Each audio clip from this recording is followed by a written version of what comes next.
কয়টা সিনেমা দেখছি, আমার সেগুলো ঈদের সিনেমা মনে হয়নি। এখন সিনেমাটা চলতেছে সম্পূর্ণ একটা চাপাবাজির উপরে শাকিব খানের রাজকুমার সিনেমা নিয়ে লাইভে এসে একই বললেন প্রযোজক ইকবাল। এবং পাবলিসিটির উপরে, চাপাবাজির পাবলিসিটি। প্রযোজক ইকবাল বলেন, শাকিব খানের রাজকুমার সিনেমাটি একটুও ভালো না, আর মতোই ভালো যাচ্ছে না, যা চলতেছে সব চাপাবাজির উপরে।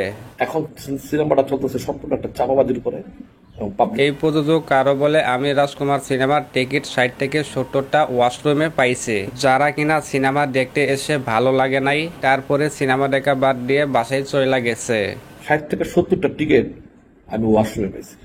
এই টাকলা ইকবাল যখন শাকিব খানের রাজকুমার সিনেমা দেখতে হলে যায়, তখন হল মালিক বলে টিকিট নেই, সব হাউসফুল। তারপর একটা টিকিট সংগ্রহ করে ভিতরে ঢুকে, তখন দেখে নাকি 20 থেকে 30 জন দর্শক মাত্র। হাউসফুল এই ছবি, আমি ঢুকছি, যা দেখি মাত্র 20 থেকে 30 জন দর্শক।